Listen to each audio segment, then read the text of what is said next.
The stimulus, let's be honest here, it just continues to add to government deficits. It's not necessary, and the handouts aren't doing anything from an economic benefit perspective, even in the long term, just a political ploy to win back voters. Welcome to The Flow, Real Estate and Money Show, a show focused on helping Canadians understand the different elements of real estate, mortgage, and finance. The goal of our show is to provide Canadians with the tools, information, and knowledge to have more success when it comes to their investing and real estate related decisions going forward. My name is Alex McFadyen, and I'm your host. I can't wait to get you into the flow. Ladies and gentlemen, we are back for an episode, and we're going to do a little bit of a roundtable because there is so much happening in the marketplace in the last, there's been tons happening in the last couple of weeks. We've done interviews, I've done a couple of monologues and more, but there's just a lot to cover here today. So we're going to get into the thick of it and make sure it's good. Well, we got a lot to cover. So first of all, we're going to talk about consumer confidence coming back and why that could be the case, what that could mean for the housing market in the next 6 months, real estate sales stats, where they're at right now and why that could be the case. We're going to chat about what is changing in the rate market because advice on mortgage rates is going to change and the market is changing its outlook right now. And of course, a few other key points like, the government's spending $4.3 billion on $250 checks for a bunch of Canadians. Lots of stuff on the menu here. Let's get right into it. And if you have anything else that you'd like to dig into, or there's something in this episode that you're interested in, make sure to leave a comment on the Spotify comments tab, YouTube tab, or send me a message on Instagram at The Mortgage Pug. You heard it, The Mortgage Pug, or Flow Mortgage Co. Any of those channels are great feedback points. Let's get into it. All right, let's start off with a little bit of positive here because, why not? There's enough negativity in the marketplace. Let's get into some good stuff.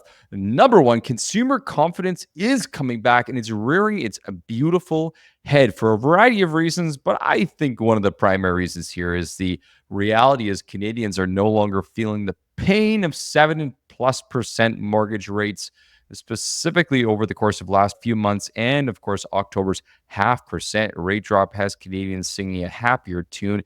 Even in light of a slight rebound of inflation, people are happier. The consumer confidence index hit a 2-year high actually of just over 56. And we've been in a steady incline since about the middle of the summer, which goes perfectly with the Bank of Canada's rate decreases over the course of the last couple of months itself. Remember, everybody, we're down 1.25% since the peak, which is good news. And we can see that consumers are happy about things as far as that's concerned. Now, with mortgage rates expected to continue falling, at least the BOC, not necessarily all rates. Wink, wink. We'll talk about that later. Consumer confidence, as we mentioned, is on the rise, and we've seen that across the board. Now, first and foremost, it's obvious, as your mortgage payments go down, we start to see confidence go up. People have a little bit more money in their pockets, or at least some more money to be able to save, which is a good sign. And people are essentially seeing that, which brings us to the next key point that, we're seeing it in the real estate market now too. After essentially 2 years of below par sales as it relates to the average number of sales over the past 10 years, we saw things really start to kick off in October with month-over-month sales in October over 7.7% increase from before. And more importantly, BC led the way. I don't know if there's more importantly, but more notably, BC led the way at 15.3% increase. Atlantic Canada right behind at 12%, Ontario 8.9%. And I'll tell you, anecdotally speaking, I've seen it and I've heard it across the board with my own clients and different people in the industry, as well as real estate agents, no doubt, have been talking about how they're feeling more busy than usual this time of year. Now, while I can't say we're hitting any records as far as applications and transactions right now, it's a notable increase from where it was earlier this year. And it seems to be just steadier across the board. Just if I had to speak about it from my perspective, I just feel like we're seeing steady calls, steady emails, steady texts, steady people reaching out, whether it be for a mortgage refi, a renewal, investments, whatever it is. Interestingly enough, I feel like right now, first-time home buyers have been leading the way, but we've definitely seen more investors than we had seen a year ago, that's for sure. And we're starting to slowly see the move up clientele move forward, although that crowd usually shuts down pretty much completely in December and January as they go on their Christmas hiatus and January snooze fest, trying to pay everything off. We anticipate the market to continue going all the way into Christmas. If you don't know this or you just forgot about it, remember we have some brand new CMHC guidelines coming out just before Christmas. It's an early Christmas present for all those mortgage professionals and real estate professionals. So you can't take a break this year, which I'm sure for many will be welcome news, with the CMHC rules coming out with the $1.5 million increase and the 30-year amortizations across the board for first-time buyers and for those who are not first-time buyers for new properties. That was a mouthful. Short version, this increase in monthly sales is likely to increase for sure for the next little while, even despite, little hint, hint, the fact that fixed rates have been on the uptrend for the last few days. What?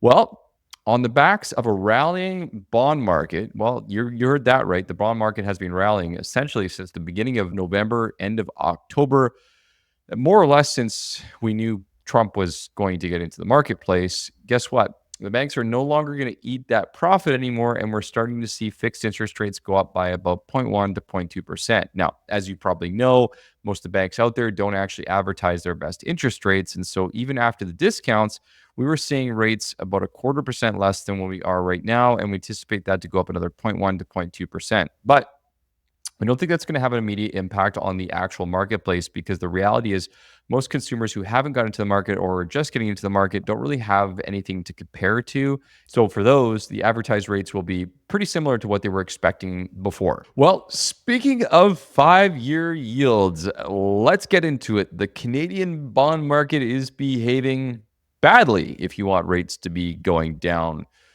Prices are falling, yields rising, and it might have something to do with Trudeau's $4.68 billion giveaway on top of a national I can't even believe this, $47 billion deficit. So what actually happened? Well, towards the end of last week, the yields rose very sharply on the Canada 5-year, not as much as the US 10-year, and they do continue to rise today, but the US 10-year yield is down a little bit early, and we're not really sure why. But here's a quick little summary of what we could be thinking and what the potential outcome could be.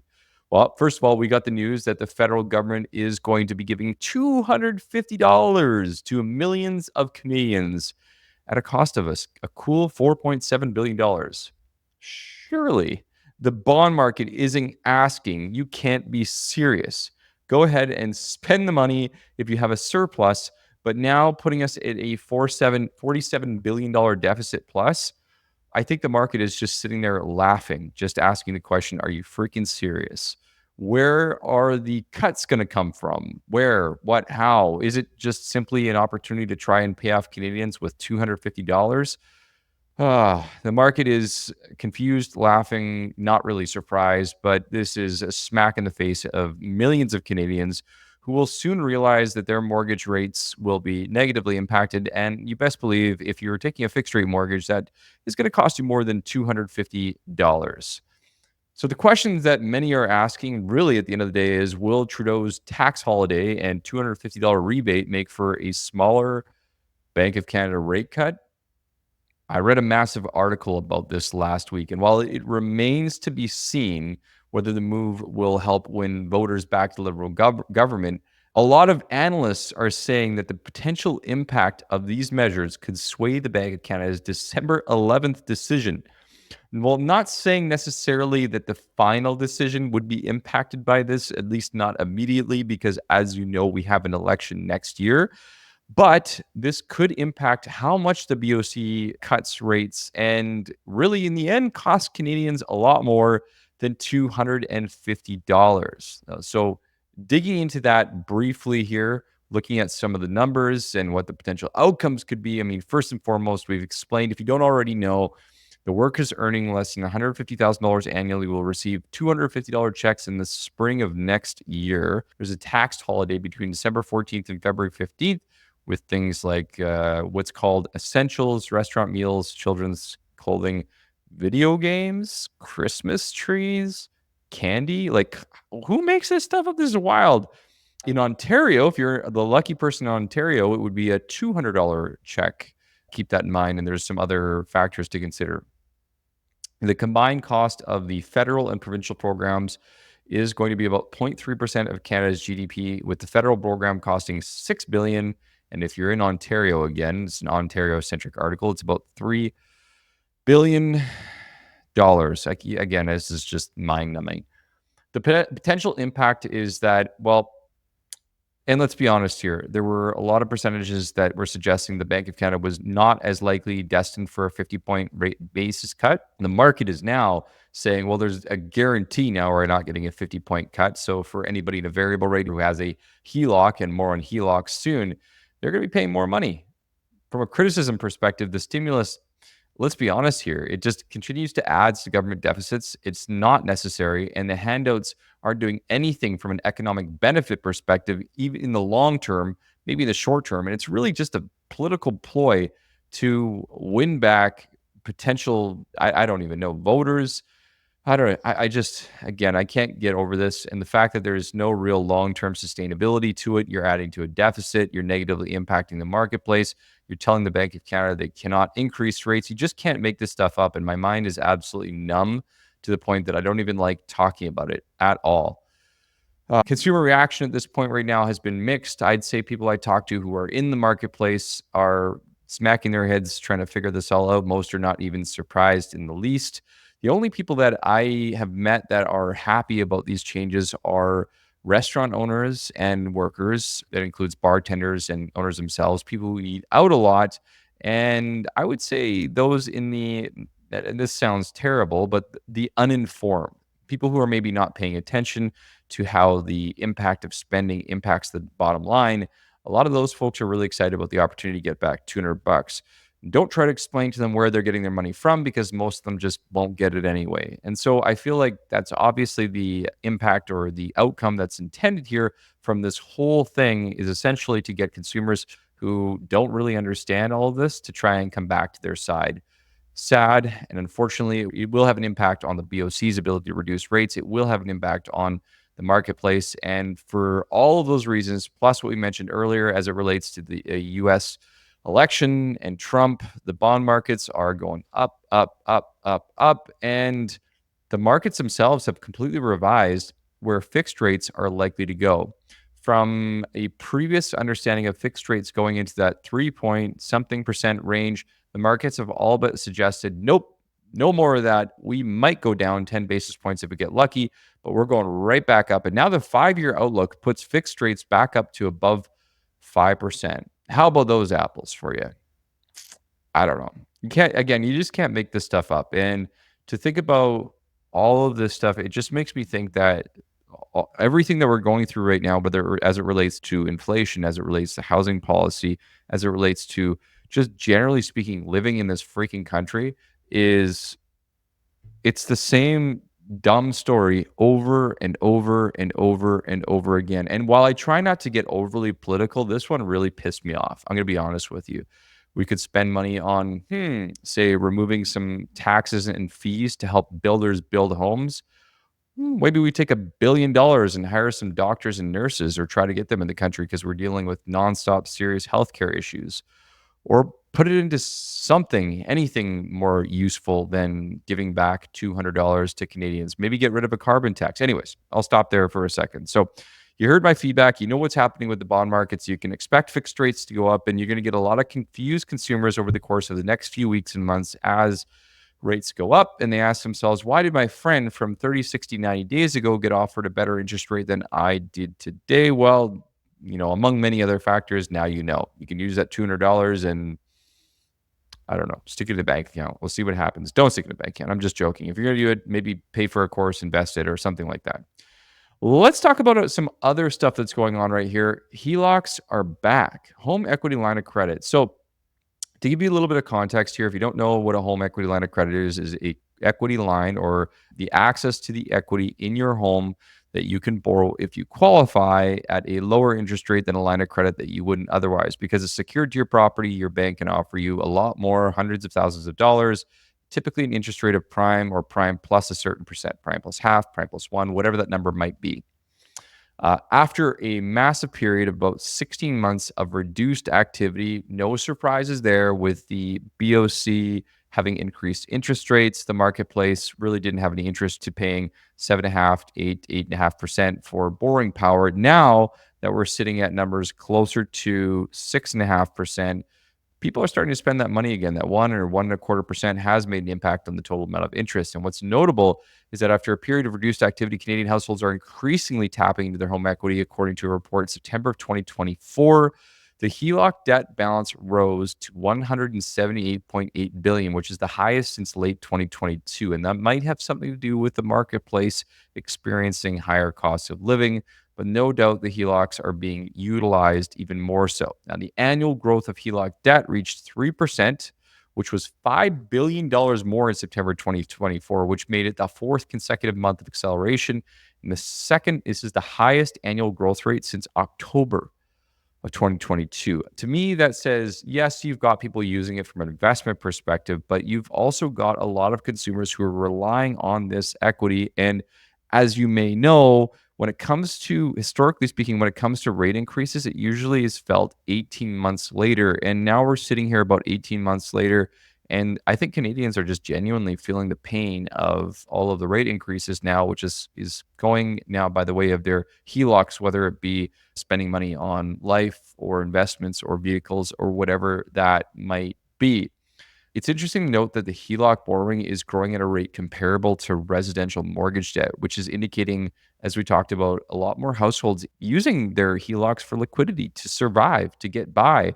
And that's not good. We don't want to see that because, especially speaking with all these Canadian mortgage renewals coming up in 2025, 2026, a lot of these people are going to have to refinance. Now, thankfully, we can utilize different types of strategies like debt consolidation and re-amortizing loans to be able to reduce their monthly payments. But we're seeing it, and I'm seeing it as well daily. And I can't imagine how many people I'm not seeing like this right now. Another thought here and why HELOC debt is increasing. A lot of Canadians are opting for what we call HELOC-like loans, which are structured differently than mortgages, but are still secured to your real estate. And there are non-federally regulated institutions that are offering these types of debts. Like think about there's a lender out there that offers essentially like an equity line visa. And while the rates aren't great, they're still around 11 to 12%. You can access $50,000, $100,000 in the form of a visa. Now, I've thankfully set this up for people like businesses and so forth that need the money to be able to qualify.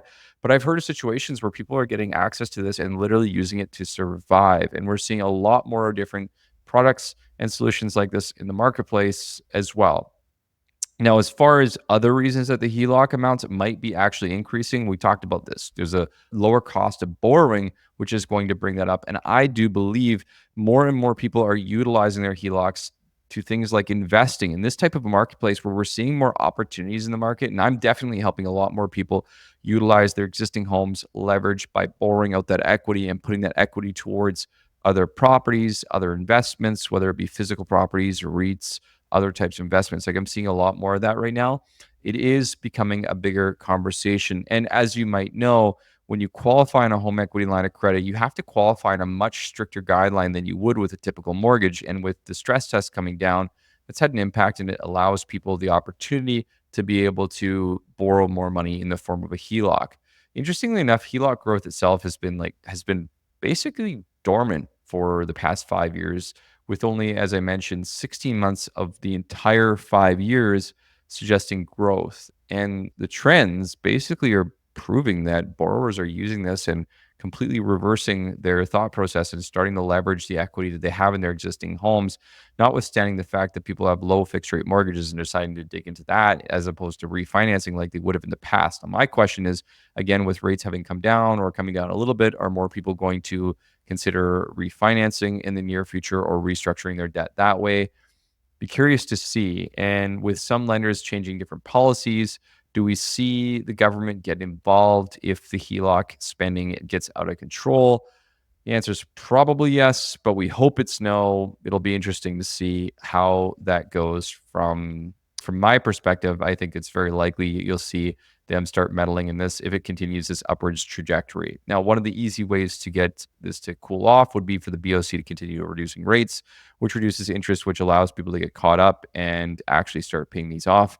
I just believe that unfortunately a sad amount of people when it comes to refinancing or getting to renew their mortgage don't get a second opinion from a good professional who will advise them on the purpose of refinancing, restructuring, and getting their debt in order, helping them with the cash flow. Most people unfortunately just get crap advice from a bank, and the bank itself is trying to basically make money off you. So it's insane to suggest that there's going to be a lot of advice out there. So if you are one of those people who's stuck with a home equity line of credit and you're not sure if you should consolidate or not consolidate, I built up a little calculator. In any case, just reach out to my team and I can definitely walk you through what that looks like. Let's go further here and talk a little bit about really why the BOC might end up cutting interest rates. Despite all this stuff, December 8th is going to be the next announcement, and the chances are very good right now that the BOC does continue to cut rates, if only for 0.25%. And even if 0.5% was most likely, again, I suggested this early in the episode, most of the pain as it relates to mortgages happens 18 months after a rate change. And again, a year and a half later, we're only just seeing the pain over the last few months of all these rate changes. And I think that there's just so much more pain to come that even though it's 0.25%, we are going to see that continue. The market's suggesting the same. And based on a quick little look at the forward market analysis right now, the forward curve suggests that we're still going to see rate declines of anywhere between 0.75 to 1% over the course of the next year. The market, interestingly enough, is forecasting rates to come down 75 to 100 basis points in the next year, hold steady till the election, and then come down again, which suggests that we would see variable rates close to about high threes, low fours within 1 to 3 years at this point right now. I mean, obviously, I'm not an expert, and I think economists are confused, but the markets are still optimistic that it's on the menu for 2025. I think it's just a combination of the bond markets and the seeing how the BOC has to react to this kind of government spending and if they can continue to reduce interest rates. So that's a lot of information, and we got so much more on the horizon in some of our next couple of episodes and in this one going forward. The Trump election and how it could impact Canadians is top of mind, and it will be until January and into the new year. We've got some guests coming up that are going to help us understand and break that down, and I'll be tearing that down myself. And I've also had some requests for some more strategic and informational episodes as it relates to different types of mortgage strategies that people can take in this marketplace. So we'll be doing some comparisons as to whether or not it makes sense to continue keeping your existing mortgage or breaking it, and when you should be looking at that trigger point going into your new mortgage application in the new year. If you enjoyed this episode, leave me a rating and a review. If you're watching on YouTube, click that like button, please, and share. And if you're interested in getting some advice from my team and myself, you can find us at getflowmortgage.ca, Instagram at flowmortgageco, or just leave a message on any of the feedback channels here and we'll reach out to you. Thanks for hopping on the episode, and I'll see you on the next one. That was an unreal episode of The Flow. I hope you enjoyed it as much as I did on my side right here. If you haven't already done so, make sure to check out all of the incredible resources that we have available. You can find us on Instagram at Flow Mortgage Co. You can find us on our website, getflowmortgage.ca. And of course, don't forget our free first-time homebuyer masterclass that's currently available on our website for anyone who listens to the episodes. And if you loved what you listened here today, the only thing that we ask for is to share this with someone else that you think this could help. And hey, maybe leave us a great review online.